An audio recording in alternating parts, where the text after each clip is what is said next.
Rohingya refugees in Bangladesh are facing difficult choices. Aid from the World Food Programme has been further reduced.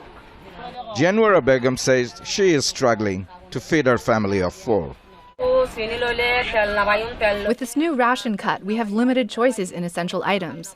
In the past, we could somehow manage and had a wider choice of basic food items on the list, but it's difficult now.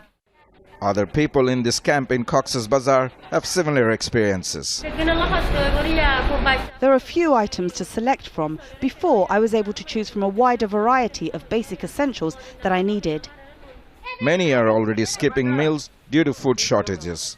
The $8 a month for a country like yours cannot even buy a salad, a meal. And now that the refugees has to leave a month, entire month with this $8. And this is in the situations where refugees are already extremely at risk of malnutrition, scabies, and other preventable illnesses. Aid officials said that with less food, families may resort to extreme measures, such as children being withdrawn from school or girls forced into marriage.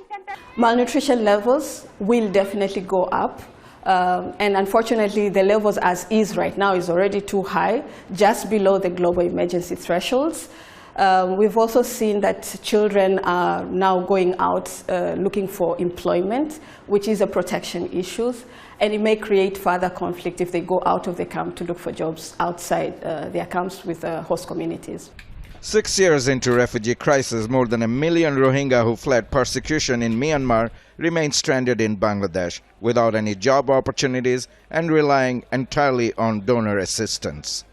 Despite concerted humanitarian efforts by aid agencies, nearly 45% of Rohingya families are not eating an adequate diet, and malnutrition is widespread in the camps. Government officials in charge of refugee affairs are concerned. This ration cut will directly affect them. From $12 to $8, that's a 33% decrease. It'll not only affect their nutritional intake, but it'll also have an adverse psychological impact. With new refugee crises developing in other parts of the world, UN agencies are finding it increasingly difficult to get enough funding for Rohingyas. Tanvir Chaudhary, Al Jazeera, Cox's Bazar, Bangladesh.